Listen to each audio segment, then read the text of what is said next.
Hello, we are here with Danesha Simmons from Dream Identity Counseling. How are you doing today? I am sane and well. Awesome, awesome, awesome. So, for those that don't know you, which I would find that really impossible, tell us a little bit about yourself. Introduce yourself. Ooh, I am I am a mom of an amazing angel baby. I am a mental health therapist and a community advocate for minority mental health workers, minority mental health providers, and mental health receivers. I am a daughter of two of the most amazing humans on earth. I am a sister to the greatest gift that they've ever given me. I am a genuine friend. I am a child of the omnipotent and living God. I'm so many things. I am a hurricane survivor. That is on my Yes, you my are. gosh. Yes, You you guys just are. threw me on into the test of Florida. My goodness. But overall, I'm just me. I'm currently a Fort Myers resident, but I was born and raised in Memphis, Tennessee, the Memphis, Tennessee. So I'm just, like just a little girl out here trying to help the people, help them Yes. understand the value of mental health, and do those things in the best way that I possibly can.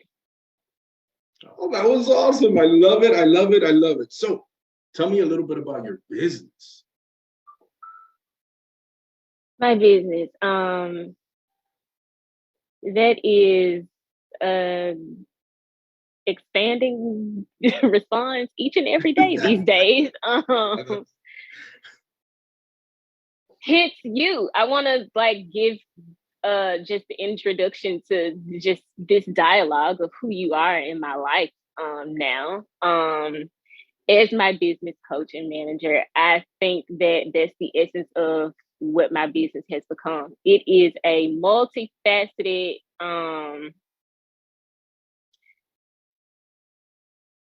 source for mental health.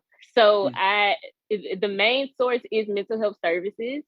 My niche population has kind of integrated itself to be I serve minority or mental health care workers. Um, so that's the majority of my population. But what that has expanded into being is uh, community advocacy, business consulting, and wellness. But also, I have a art to heart workshop that allows people to explore therapy in a sense of creativity and art therapy techniques. And it's just another way to help break down that stigma of what mental health is. It doesn't just have to be us kind of laying you out on the couch and going all the way back to childhood, but it's allowing your emotions to speak on the things that you can't really verbally communicate. And I've learned that that has been a very inviting space for some people that have trouble communicating their feelings. There's so many things that this is turning into. Public speaking. We are stepping into apparel, but also this podcast. What? You know, Yes. who would have thought I would be starting a podcast? Let's just take a moment of silence for that. I love it. You took a moment of silence. That's a lot. So you're definitely a busy entrepreneur, which is awesome. We need more entrepreneurs like yourself. Now, I do want to know why mental health? Why did you get into the mental health space? I was doing it for free. So I think in a way, I've kind of always known that it's been my gift to kind of be the go-to friend or cousin or person that's like, let me get some advice from Danesha or let me hear what she has to say about it. But I've always had a heart to help and serve other people. So I actually started my studies out in political science. It was not anything around mental health. I thought I was going to be a lawyer. If you would have asked me when I was in middle school, I would have told you that I was going to be the next Judge Mathis. Okay, like I see it. I see it. Maybelline. But so when I got into the field, my freshman year of political science, I jumped into one of the core classes so that I could really see what it was about. I ended up getting on the freshman debate team at Middle Tennessee State University, and I realized, like, oh, this is not really about helping people, it's what you can prove. So I would really be pushing a lie just to prove a point. And it's like, I don't even operate from that. Like, my value is authenticity. My value is honesty. And so I just decided that this is not the way that I want to help people. This is not the way that I want to serve people. So I started taking psychology courses after my freshman year. I changed my major to psychology, and it just kind of took an expansion on its own as I began to like research the field a little bit more, kind of dig into what realms of psychology is out there. And so here I am as a mental health counselor 10 years later. 10 years. Well, thank God, because we definitely need you right now. It's Thank very you. important. So thank God. So there's a lot of agencies, right, that you can go work for, right? You can go be a counselor, and it's easier. Being an entrepreneur is really hard, as you know. So why did you decide to open a business doing it? So I thankfully had the opportunity to kind of step into the field while I was in college. So right after I graduated master's, because of my experience, I was offered a lead position at a hospital. And so one was back in Tennessee, and the other was also having the lead therapist role at another hospitalization unit. While working in corporate healthcare,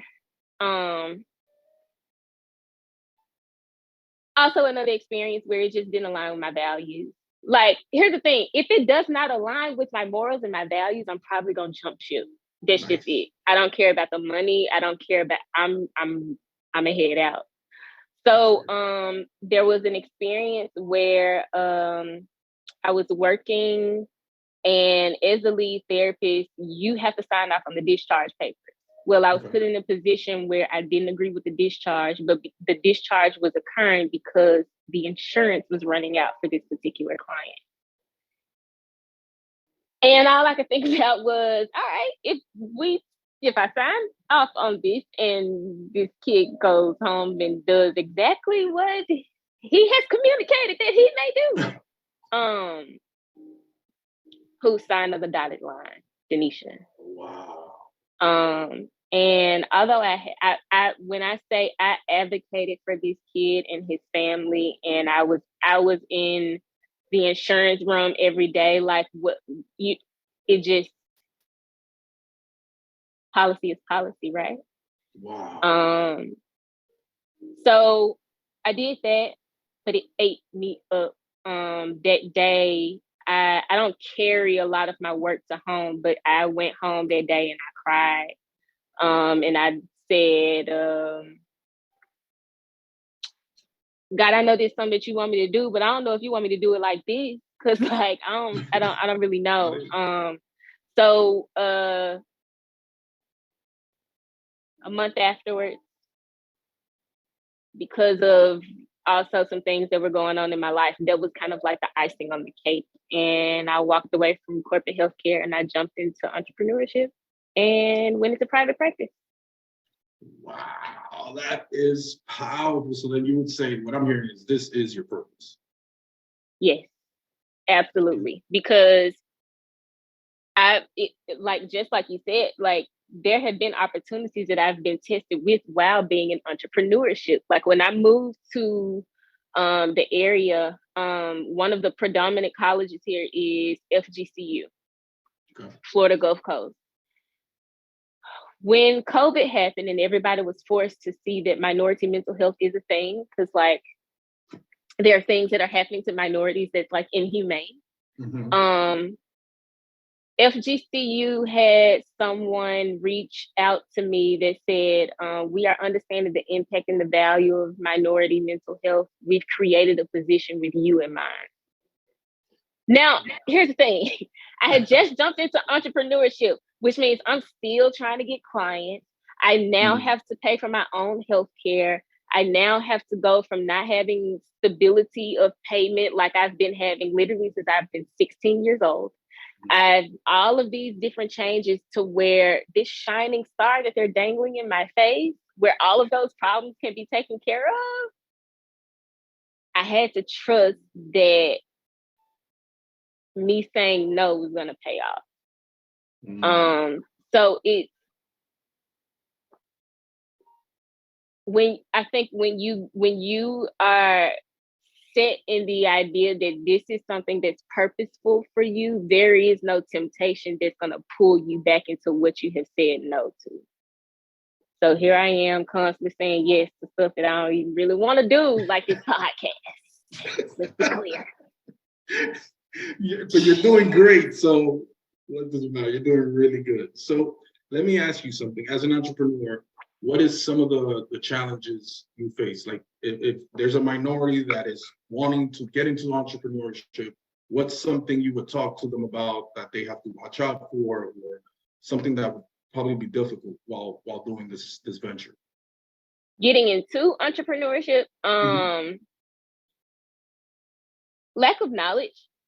I think that we are not really taught the significance and the education and the impact around entrepreneurship, even especially in this particular field in mental health. Like when you speak to a lot of mental health providers in school, we're taught this is the way of the field. This is what corporate healthcare looks like. These are like, no one is talking about, all right, here's what private practice can look like. Oh, wow. So it's the lack of education that goes into jumping in entrepreneurship, where you're basically learning as you go, which means, of course, growth is going to take some mistakes, right? That's the essence of growth, for you to learn. But it's also like some of this stuff I probably didn't even have to run into if it was just education available around the fact that mental health can be, or just you can have a sense of livelihood in entrepreneurship. I think a lot of people scare people away, especially minorities. Yes. Scare people away about making a living stability on their own because of the fear factor of, what if it doesn't work? What if you can't keep up with clientele? Or what if your business does plummet and fail? Like, but like, we're not looking at what if it actually succeeds? Yes, what if I can keep up with clientele? What if I am the very thing and the very person that this particular field needs? Like, all right, I built my business and capitalized on my business literally in the middle of COVID. That's how I succeeded, because what was happening was, just like I said, when people were understanding that minority mental health is literally another element besides mainstream mental health. If you go like on Therapy for Black Girls or Psychology Today, or I am one of few of Black women in this area in the mental health field. So what happened was, I was a gem in the very area, and like Lee County is, we struggling a little bit with the concept of diversity a little bit around here. So I became a gem of what people needed as a sense of relatability, as a sense of just someone that looks like me, that can understand that this is what I'm experiencing. And that didn't only just go for minorities in the area. That's how my niche population capitalized to healthcare workers, specifically minority women healthcare workers. I'm just somebody else that looks like them. I like it. Well, getting back on that, right? So what do you think is missing in the mental health industry for minorities, or needs to change?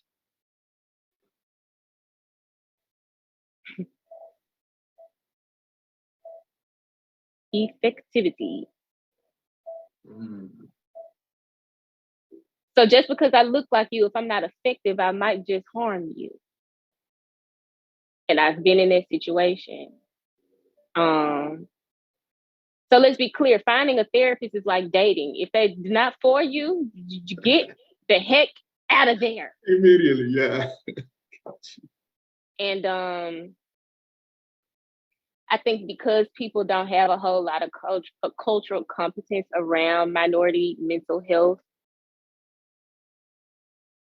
For example, like one of the things that that I'm beginning to train in is becoming a chronic disease leader, right? How we're connecting mental health to how chronic disease sits into the body. Well, a lot of providers, a lot of healthcare providers, I can go to my doctor every month or two for this same pill or something, but like, what if the thing that I'm going to is not necessarily something that's in my DNA, but it's been a transition of how I've learned to cope from generations?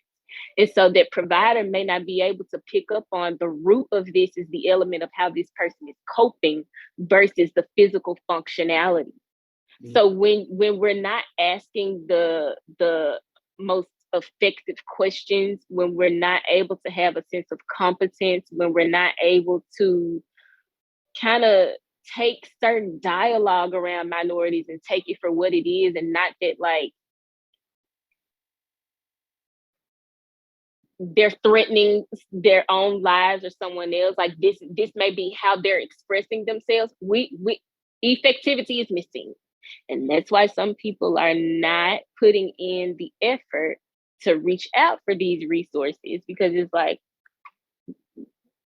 I may not have gotten the help, or I don't feel I'm going to get the help. So I'm going to just keep talking to my friend about my problem, or I'm going to just keep praying about it because that's what grandmama told me to do. But like, prayer without works is dead.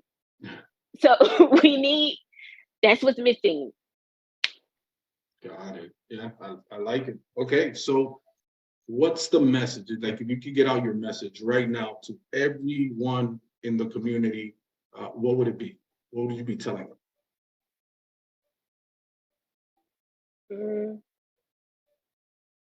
The message.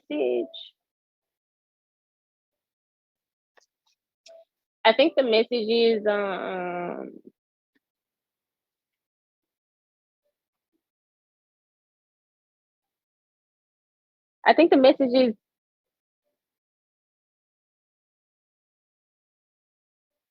don't be afraid to heal. Oh, I like that. That's really good. Yes. Yes. And again, that's another reason why people, in a way, run from them own selves. Like they use matters of escape, whether it's through substances, people, experiences, to really not deal with themselves, because it's like, I know if I tap into myself, there's some questions that I'm going to have to answer that I don't really want to answer.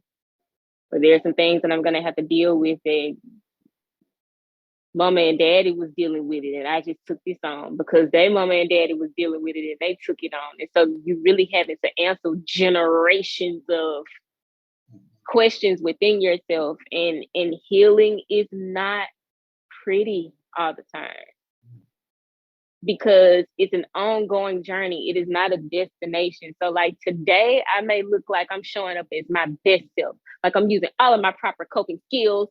I am taking deep breaths when I get upset, or I am I'm using my effective responses when I'm triggered. But then tomorrow that trigger just might have me laid out in the floor crying my eyes out. Or tomorrow I might not use the effective coping skills. I might run back and I don't know. So this day I might hit the blunt because I'm tired of using the effectivity. And so it's being one willing to face healing, but also being unafraid to go through those days where healing doesn't look so pretty, where healing doesn't feel so good, where doing the right thing may not get you clout, or it may not even keep you in some of the same circles, or It's just, does the healed version of me serve me better or not? So touching upon that, what would you tell an individual, minority individual that has thought about getting mental health, but just stops there? What would you tell them, like push them forward to go ahead and go see a professional counselor or go see somebody like you? What do you think, what would you tell them?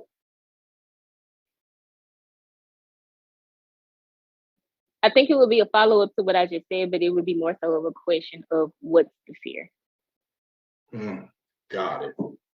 I think we're needing to understand more from the community of what's keeping them from getting to resources. So we know, like, yes, systematic barriers of resources available, access to care, whether there's transportation, insurance, but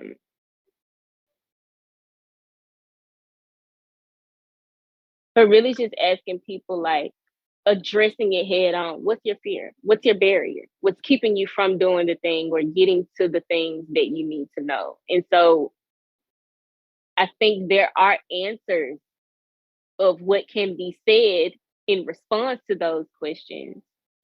But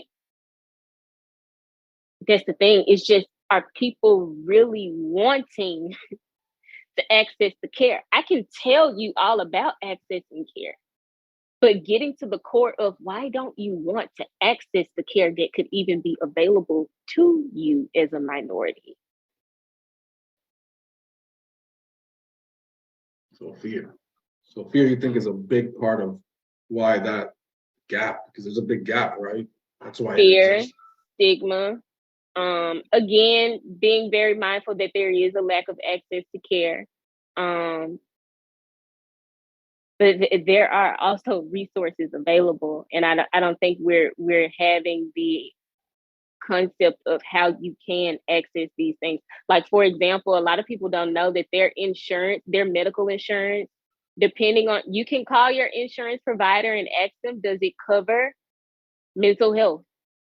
They can send, you can ask your provider to send me a list of mental health providers under my coverage. They send it to your email. You can go down that list, research those people, give them phone calls. I literally just did it with a family member. So I'm not negating that there is definitely a systematic barrier with minority mental health. But there is also a lack of accountability of how we are willing to access it. Wow. Okay. I like that. Yeah.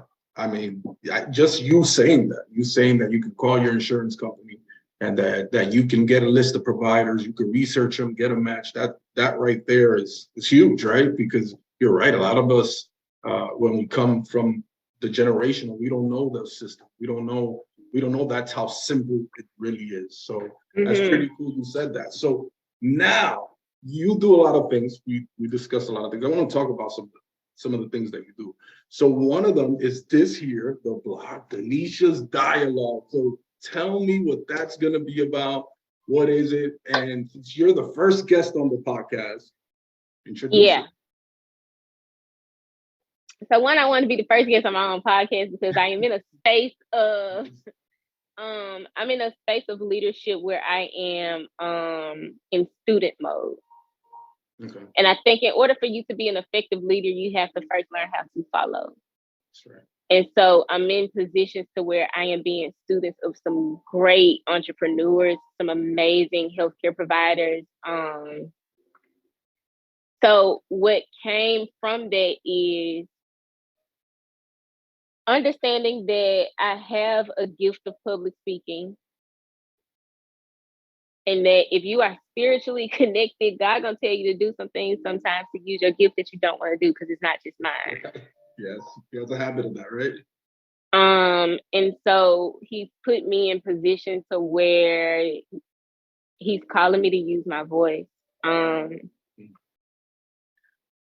Just that idea alone just sends me to another place. But so Danesha's Dialogue is like, believe it or not, although I'm not on social media too much now, I record a lot. I record reflections of just what I have processed from like a day of therapy. I record my own processing of my own experiences in my life. I record this thing that comes to mind just because I am practicing using my voice. So Danesha's dialogue are maybe some of those things where I just put out that, like I said, but I'm like, all right, other people may need to hear this. Dream Identity Podcast is going to be where we are meeting and interviewing other people that mostly are a part of my personal realm of life, but that's the purpose, is to give the idea that mental health is literally attached to everything. So giving different like relatable conversations that minorities go through, giving real life experiences where mental health has just shown up and become the essence of that experience.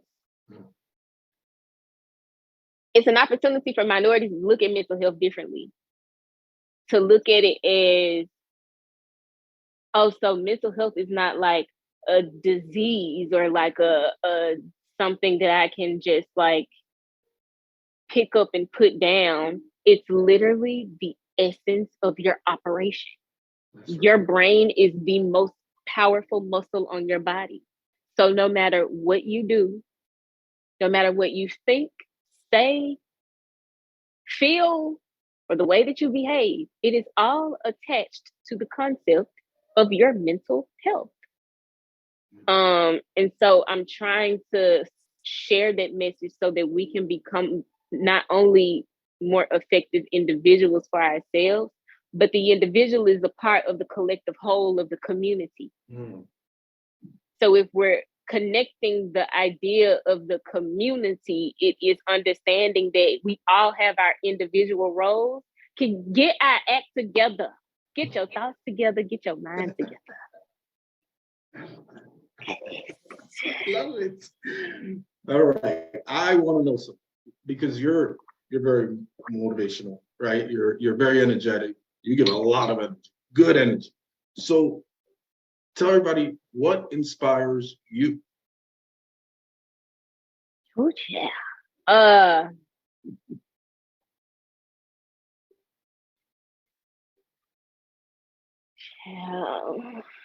What inspires me?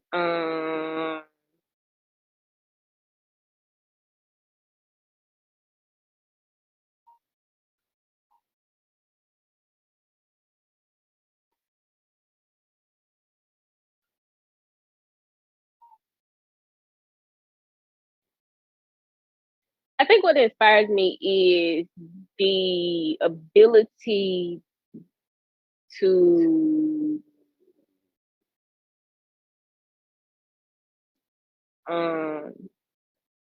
see past struggle. So it's like I can use different inspirational tools to get through struggle, like prayer or listening to sermons or journaling or positive affirmations or talking to genuine people or learning different tools to grow.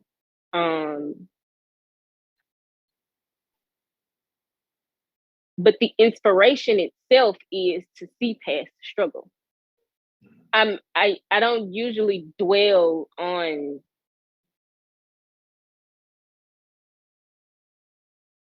the circumstance. I'm usually looking at the bigger picture of what the circumstance serves. So like, what's the lesson of the struggle? Or what? Okay, for example, this doggone Hurricane Ian. Yes, talk about it. Talk about it. I told you what don't serve me, I'm usually getting the hell out of there, right? Okay, yep. So I was planning on leaving and going back home. I packed my suitcase, got me and my baby ready, and then they started clearing us out of the cone and saying that it wasn't coming our way. It was heading literally around us to Tampa. Now they had said that for like 3 days straight. okay. So I'm like, all right, we cool. We're good. Yeah, you know. Honey, woke up that morning and realized that the hurricane then turned into a category 4 and changed direction overnight and was heading directly to us. We got the worst of it and it wasn't even supposed to come our way. So at this point, I'm stuck because they now have us on lockdown. We can't go anywhere. We can't evacuate. We cannot move. Oh, I didn't know that. Yeah. So I said, okay, God, bet. Here we go. Turn of events. I got you. You want me to stay in a CNN situation? Here we go. I did when the hurricane started, I started recording myself. And I actually just posted this on TikTok. Just my recap of it. But what I started looking at was one of the things that God is dealing with me with is not to run from some of the things that He needs me to endure to learn and grow from it. And so I had to actively reframe my thoughts so that I can calm my anxiety down myself. That I'm not stuck in this storm, I'm planted. And if I'm planted, seeds that are planted grow from watering. And if I outrun the storm, I miss what can grow from the watering. So how are we going to grow from this niche? And that's what I kept telling myself through the storm. How are we going to grow from this? How are we going to grow from this? So all of that to say, that's literally what inspires me is my ability to see surpass the struggle. It's not going to last always, but like, what is it for? It's there for a reason. And if I don't get the lesson in this, it's going to come right back because I'm going to miss the lesson. That's right. That's beautiful. That's actually beautiful. Very powerful. I love it. So how about Art to Heart initiative? Can you tell us about that? Yeah, I started Art to Heart during COVID when people were locked away in their homes. I just started getting online, going live, doing art therapy techniques for people to kind of do with their kids, with themselves, just a way of coping. I started sharing psychoeducation about the impact of art, the impact of environmental peace through what you see every day, whether that's colors, imagery. So after COVID, I started doing groups where people would come out in person when I was with my group agency. And so we did different theme groups. Then when I went into private practice, that slowed down for a while. But what I'm seeing is that the timing that this has come about, even with the grant opportunity that I have with the program, I was granted the opportunity to give teen scholarships to be a part of the Art to Heart program. So they can literally come to therapy for free. It's paid for. But it came in a timing where now it's serving the survivors of the hurricane. So it's like, it's been an element where people could connect and heal through literal environmental crisis. Like, and I didn't understand the impact of the essence of that until now, which is it's now coming back in full effect, but that's what's impacting it again, which is another environmental crisis. Right. So in all things, I think it's just another method of healing in the community. So yeah, that's Art to Heart. That's awesome. More powerful stuff from Danesha given to the community. So that is awesome. So I don't have any other questions. Is there anything that you want to say that I missed asking?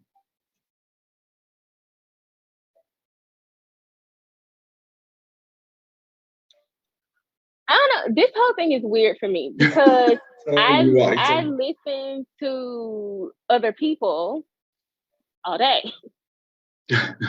Talking about myself is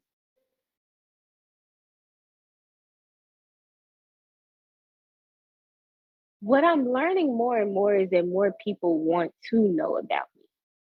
And I Okay. think that's one of, well, I haven't really conceptualized it that way before now. But I think that's one of the reasons why I decided to do this podcast, is so that I could show more of relatability of who I am while sharing the message of mental health. Because the people that know me for real, like, they know that I actively live by the principles that I teach. I'm not one of them people that put up facades, or I'm not one of them, like, I am a walking vessel of my work, literally. And that's not always easy. That's not always pretty.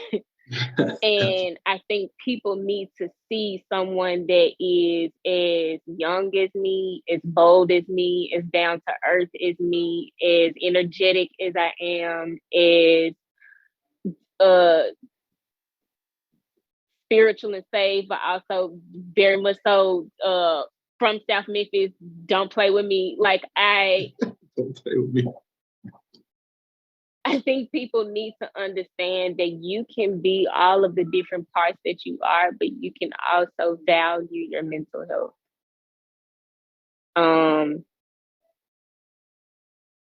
So yeah, this is gonna be very, like,